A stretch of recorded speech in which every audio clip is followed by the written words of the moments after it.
Hey everyone, what's going on? Welcome back to our recurring monthly series where we take a look at what new upcoming games are on the horizon. This one for the month of January 2024, kicking off a brand new year. Gotta say though, typically January is a pretty slow time of year. It's a slow month, almost guaranteed historically. Now that said though, as always, there are a handful of pretty good looking games coming out this month that I think are worth keeping your eye on. So let's go ahead and jump right into this month's list. Kicking things off is Prince of Persia: The Lost Crown. This is an action-adventure game set in a mythological Persian world. It's being developed and published by Ubisoft, and as the name implies, marks the return of the Prince of Persia series after over nearly a decade hiatus. Although most people are likely most familiar with the Sands of Time, which launched in 2003, a few years after Ubisoft purchased the franchise. Prior to that, the first two games in the original trilogy were actually 2D side-scrollers. Well, with the upcoming The Lost Crown, it looks like Ubisoft has decided to go back to the series' roots while adding a bit of a modern twist, as this is going to be a 2.5D side-scrolling action-adventure Metroidvania game. So The Lost Crown introduces us to a new hero named Sargon, a young member of a warrior clan who must travel to a cursed city to rescue the prince himself. In the process, you'll be doing all of the platforming things. You can jump, slide, and air dash as you travel between areas while avoiding all sorts of different hazards and obstacles and using both attacks and time-bending abilities to manipulate the world, enemies, and environment. The game is also, as mentioned, a full-on Metroidvania, which means we've got an interconnected map and world full of shortcuts and secret rooms, many of which require you to solve puzzles, use an item, or locate a key to progress. The whole idea being you will often come across areas where you don't immediately have the tools, skills, or means to continue. You will then have to go back, exploring new areas or areas that you happen to miss in order to try to find whatever's required before returning and moving forward. One of the interesting features here is that the game will actually allow players to take screenshots and pin them to the map, letting you more easily see what obstacles were where, rather than having to remember every single roadblock you come across. Now, besides the platforming and the Metroidvania elements, one of the biggest standout features of this game from some of the early hands-on and preview impressions that have come out seems to be the game's combat. This is what people are most excited about. Watching SkillUp's preview in particular, he pretty much raved about it for a good chunk of the time, saying it's a very dynamic combat loop that clicked with me immediately. It actually reminded me a lot of Super Smash Bros. In the way that you weave between dodges, dashes, blocks, juggling enemies in the air, and timing the charged heavy attacks when you find an opening. From that and what I've heard elsewhere, it does seem like combat in this game is going to be quite tight, with great controls, snappy inputs, and smooth animations, as well as visual effects and sound design that does a good job of making everything feel impactful. That, along with some camera shifts to emphasize special attacks and perfect parries. It's got some interesting layers to those mechanics as well, like this meter where you charge your abilities and this increases the damage you deal, but will then deplete whenever you receive damage. There are apparently a ton of different enemy types. SkillUp said in his 3-hour session he saw at least a dozen, which included dudes with shields that you need to dodge behind, to nimble assassins you have to lock down with sweeps or knockups. There's also big bosses. We've seen several of these in some of the early previews. These look to all have multiple phases and are said to be quite difficult, fairly challenging boss encounters. And yeah, I mean, just in general, it seems like combat is not only going to look and feel good, but is also said to be easy to learn and hard to master. They've even got a training area where you can practice combos, which you'll probably want to do as the game features diminishing returns if you spam the same combos repeatedly. On top of this, there are progression systems, like there are these amulets which will grant you passive boosts to various offensive and defensive stats. You'll find time crystals, which will be then used to purchase upgrades, including beefing up your weapons, unlocking additional potions, increasing the amount of health you have, or even getting new amulet slots to get more of those amulet passive bonuses. I'll be perfectly honest, when I first heard about this game, I kind of wrote it off. They said Prince of Persia 2D side-scroller. I wasn't really that interested, to be perfectly honest. However, after looking into it and seeing some of the gameplay and hearing some of the impressions, what a pleasant surprise. This looks to be shaping up to be a really great looking game. I'm really excited to check it out. I think especially if you are a fan of action combat Metroidvania platformers, Prince of Persia: The Lost Crown is looking really good. The game will be launching on January 18th and is coming to PC, PlayStation, Xbox, and Switch. Before moving on with this month's list, we got a quick word from today's sponsor. Today's video is sponsored by Warframe, one of the sponsors I am always happy to take, as this is a game that I've played on and off over the years, actually starting all the way back in 2013, if you can believe it. Like with many of the long-standing live service games or MMOs that I enjoy, I like to revisit the game to check out the latest updates every so often, and Warframe just got one such of those updates with Whispers in the Walls. This introduces the next major cinematic quest for the game, expanding on the deep secrets surrounding the mysterious Albrecht Intrati and the enigmatic entity known as the Man in the Wall. Besides adding new story stuff, Whispers in the Walls also introduces a brand new enemy type, the Murmur, a new void-powered weapon, the Grimoire, which has you shooting magic from a book, and the 55th Warframe known as Corvex, which is said to be this concrete-like frame designed to serve as a bulwark and new guardian for the Tenno. So basically, he's a big tanky boy. If you've not played Warframe before and are interested in checking out the game, you can register and play for free today on any platform. And to learn more about the Whispers in the Walls update, use my link in the video description below. All right, now moving on to the next game in this month's list, it is Fractured Veil, a multiplayer survival game set 100 years in the future on the lush islands of Hawaii. Here you'll try to survive an apocalyptic nightmare as you and your friends gather, build, quest, craft, raid, and defend what you have from the island's terrifying mutants, monsters, and worst of all, other players. Yes, other players is about the worst thing you could ever come across in one of these kind of games. Yeah, this looks to be yet another Steam Early Access multiplayer survival title. These games always seem to ride the line of looking super janky, yet still at the same time appealing to fans of the genre, likely because the survival genre has always been full of janky looking games. Even the most successful of the lot tend to look pretty rough. It's hard for me to judge in the early stages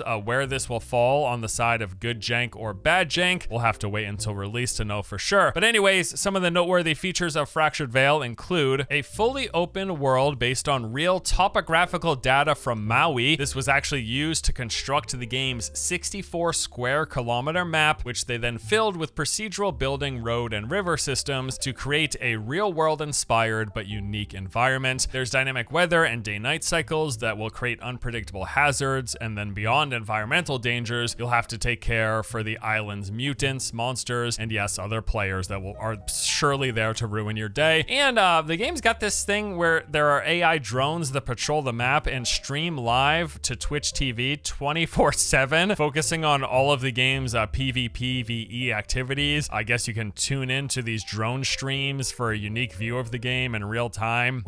What is this? Anyways, other features include, of course, harvestable resources to craft shelter, food, equipment, and weapons. There's in-depth base building and tiered skill-based crafting system. There will be both PvP and PvE activities and quests. Countless dungeons, apparently, ranging from small to Diablo-inspired spaces. I don't know what Diablo-inspired spaces mean in terms of size, but whatever. They've got an RPG-inspired player progression system with talents, abilities, and skills, and large-scale NPC intelligence. What does that mean? Some of these descriptions I don't quite understand. Will this be another throwaway survival game, or will it be the next big hit? Who knows? We will find out when Fractured Veil launches into Steam Early Access on January 18th. Enshrouded is an open-world survival action RPG that looks to take the best elements of both survival and RPG genres and combine them into a voxel-based world, giving players quite a bit of freedom in both how they explore and build. The game is set in a post-apocalyptic fantasy world where a deadly fog has enshrouded everything, but this isn't purely cosmetic, as the fog plays a pivotal role into the gameplay and exploration experience. You, the player, have been brought back to life by a force called the Flame, tasked with dispelling the fog and rebuilding the world. So last year, I went hands-on in a couple of events, getting to play Enshrouded for a rather big chunk of time, and I came away pretty impressed. This game is definitely my most anticipated release in January. So on one hand, yes, there is the survival elements. You will go around gathering resources, which you'll use to craft items, food, tools, and build a base. All of that stuff is here. Pretty much everything that you expect, every expected feature in the survival genre is present and seemed to be done well enough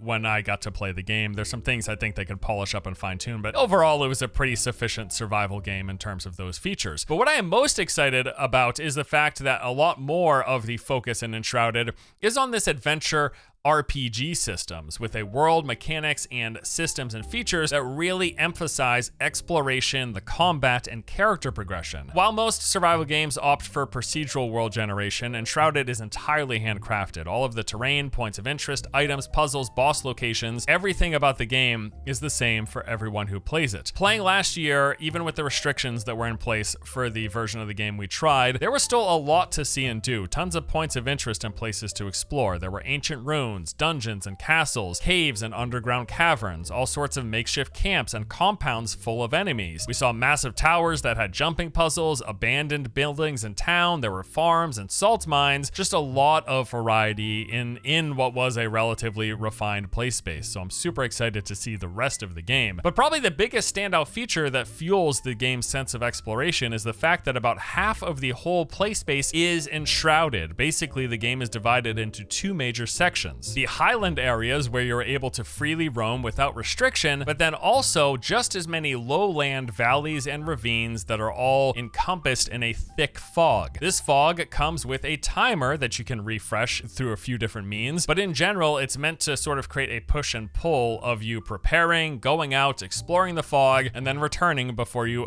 effectively run out of breath. So the core objective throughout the game is for you to find and destroy the various sources of this fog, which are actually these giant flower-looking things called shroud roots, which are typically hidden underground or in some location protected by groups of enemies and occasionally even protected by a boss. Between all the various location types, the mixing of elevation and terrain, the traversal options, which include climbing, double jumps, a grappling hook, and gliding, and the enshrouded mechanic in all of the lowland areas, I just found exploration in this game to be really enjoyable. I think they have a super nice foundation of systems and features that make for a very satisfying adventure RPG feel on top of all of those survival systems that are in the game as well. In terms of combat, it's got a fairly basic, almost rudimentary action combat system. There are a variety of weapons like swords, axes, shields, bows, wands, and staffs, but each of those only come with a single attack chain combo. This is somewhere that I do hope they add depth from what we played last year. They've got progression systems. These include getting gear, weapons, and various items to fill your helm, chest, gloves, pants, feet, and ring slots. There's also a rarity system, with gold being the highest tier of items. There's a skill tree, so as you play and progress, you'll unlock points which you can spend in a tree. These will grant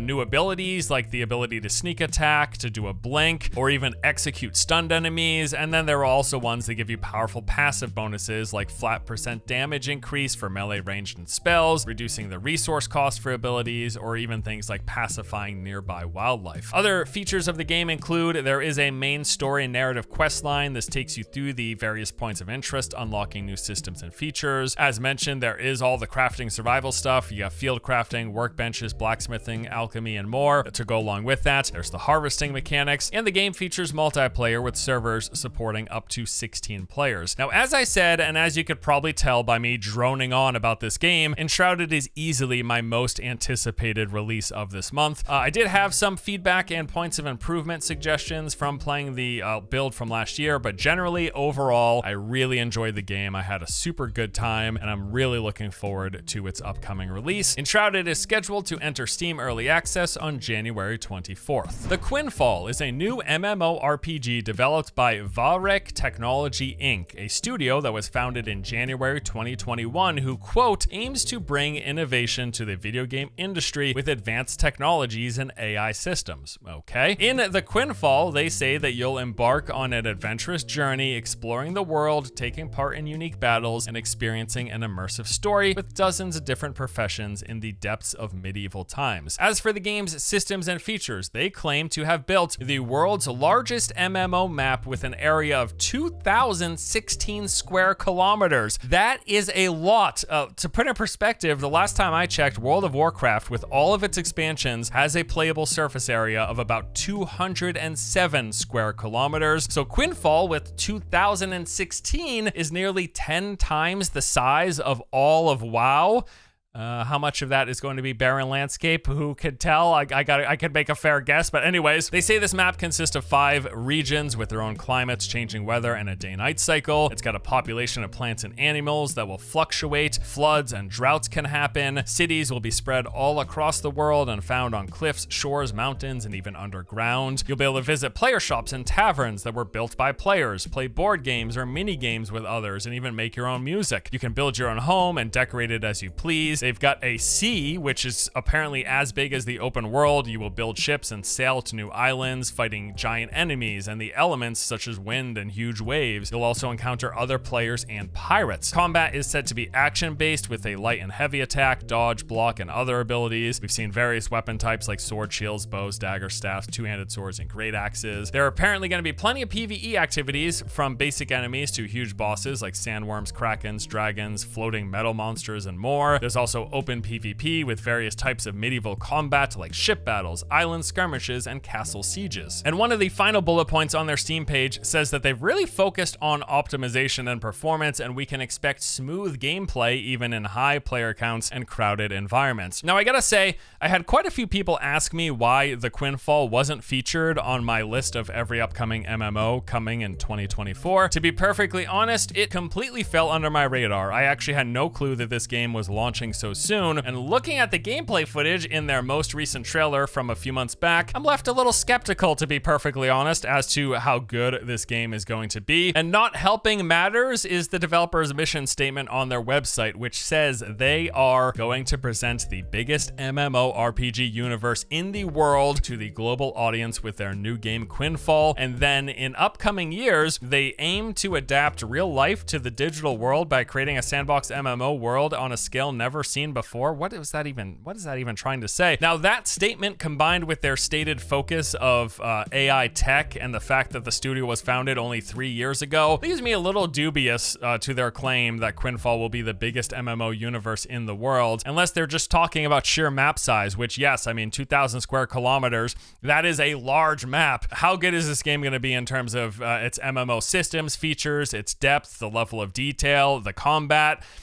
I don't know. I know at the very least they've built a big play space. We'll see if that is any good. And hey, you know what? You never know. I am hoping for the best. Maybe this turns out to be the greatest MMO of all time, and being the sucker I am for the genre, I will most certainly at the very least check it out when it releases. The Quinfall enters Steam Early Access on January 30th. Fingers crossed that it's more than just a big world.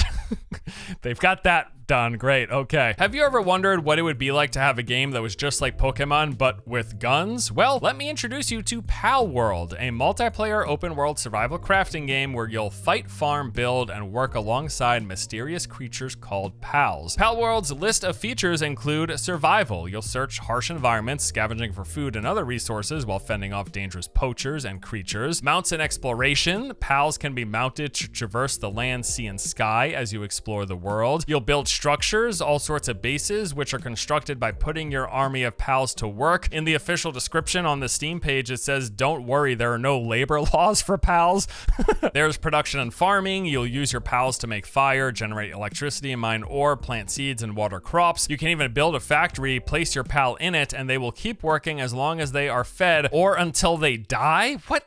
It's pretty morbid here, how we're treating these pals. There's dungeon exploration. You'll explore points of interest in dungeons with your pals by your side, helping you tackle even the most dangerous areas. And if things get too scary, they're willing to sacrifice themselves for your pals are just like super disposable, and they're making no qualms about it. The game will feature breeding and genetics, which is pretty common in like Pokemon-like games. You can combine pals to get the characteristics that you want, and there will be co-op multiplayer where you can invite a friend to go and venture together. You can battle your friends, pals, even trade your pals. And they said that PvP will be implemented into the game in a future update. You know what? Pal World looks pretty interesting, as strange as some of the descriptions are. This doesn't actually seem all that bad. I'm curious to see how it shapes up. The game is set to enter Steam Early Access at some point in January. As of this recording, no exact date has been revealed. I also want to mention that Pal World is scheduled to launch on Xbox consoles, although that apparently will be happening at a later date. All right, so that does it for my main list of games releasing in January. Now on to the honorable mentions. New Cycle is a civilization building game where you're tasked with pulling your people out of chaos of an apocalyptic solar flare. You must grow your house from a lone shelter to an industrial metropolis, take on the burden of preserving life, and help your people realize their aim of a future beyond mere survival. You'll manage a vast web of resources by foraging, mining, and trading. You'll have to face off against an uncaring world. This eroded atmosphere of the new world presents an extremely fickle seasonal cycle, as well as various destructive events. You'll sculpt your settlement from the footpaths up to the factories, dividing your settlement into grids or building freely to create a majestic city of your personal vision. And finally, a big goal here is to lead your people, supporting, managing morale, efficiency, and workforce size while ensuring that they don't fall into discontent. New Cycle launches on January 18th for PC via Steam. Stargate Timekeepers is a real-time tactics game where you lead a team of specialists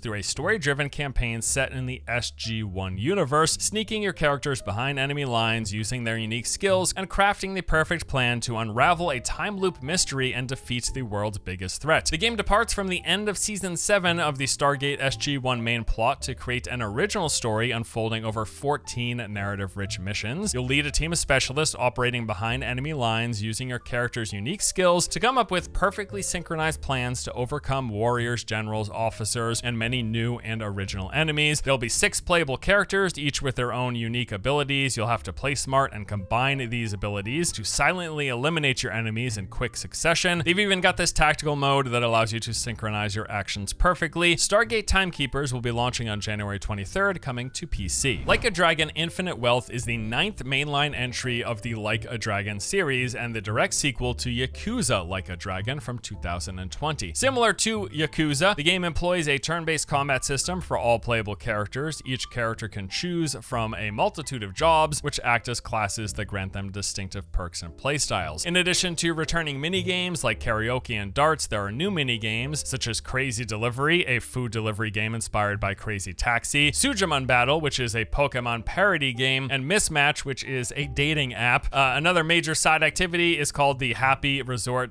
Dondoko Island that tasks you with managing your own resort, where you'll gather resources, craft, and engage in social interactions. I've heard a lot of good things about the Like a Dragon series, although I've never personally checked them out. I know friends and acquaintances that really gush highly about just Yakuza, Like a Dragon, the Like a Dragon games in general. So this seems pretty interesting if you like this kind of a game. Like a Dragon Infinite Wealth will be launching on January 25th for PC, PlayStation, and Xbox. Unforetold Witchstone is an RPG sandbox game with a deep, reactive influence system that allows you to shape the fate of the world. Each choice you make will feed into a non-linear narrative system that changes relationships and outcomes dramatically, they say. Who you choose to help, what you do, and what you aim to achieve are all up to you. The gameplay will feature classic turn-based combat as well as stealth systems. Between battling groups of enemies, you will set out to recruit others who align with your goals, and unlike most RPGs, they say there's no limitation to who you can recruit. There's a comprehensive customization system with deep character creation inspired by tabletop RPGs, letting you customize your appearance but also your abilities and backstory. Unforetold Witchstone enters Steam Early Access on January 15th. And lastly, we have got Tekken 8, the latest installment in the renowned long-running fighting game franchise. It will feature 32 fighters with completely redesigned character visuals, highly detailed models built from the ground up. There are vivid environments and destructible stages combined to create a new sense of immersion. A new battle system, Heat, is set to dial up the aggressive nature of fights while maintaining the play feel and tactics unique to the Tekken series, and it's got a single-player mode, Arcade Quest, that lets you craft your own unique avatar and embark on your own Tekken life as you battle your way through a variety of rivals across multiple arcades. Tekken 8 releases on January 28th, coming to PC, PlayStation, and Xbox. And with that, that pretty much does it for this month's list. As I said, it's a pretty slow time of year traditionally, and that bears out in this month. However, some pretty good looking games. My personal top picks for January are definitely going to be Enshrouded and The Prince of Persia. Really looking forward to both of those. Also, I would love for the Quinfall to be good, but I'm keeping my expectations pretty darn low from the gameplay we've seen. But it's an MMO, so I gotta play it. And then also, yeah, I'm curious about Fractured Veil, as I do enjoy survival games. And Pal World, who knows? Sacrifice our pals. They all suck apparently. Just, it's like a Pokemon-like, but they added guns to it. What do you expect, right? So yeah, bit of a slower month, but that is totally okay. I'll also add that I am still playing WoW Season of Discovery, and Once Human has been keeping my attention for quite some time. Both of these are going to keep me busy for the next couple of weeks, in addition to new games coming out. That does it, though. Thank you for watching. Hopefully, as always, you found something on this list that you're interested in. And yeah, I'll see you guys next month or in the next video. Yeah, don't just watch the monthly videos. Check out the other videos, too. I do other videos besides these ones. I know a lot of you just like this list, but check out some of the other videos. They're decent. They're not bad. All right, thanks, guys, so much. Hope you enjoyed it. I'll see you next time. Take it easy.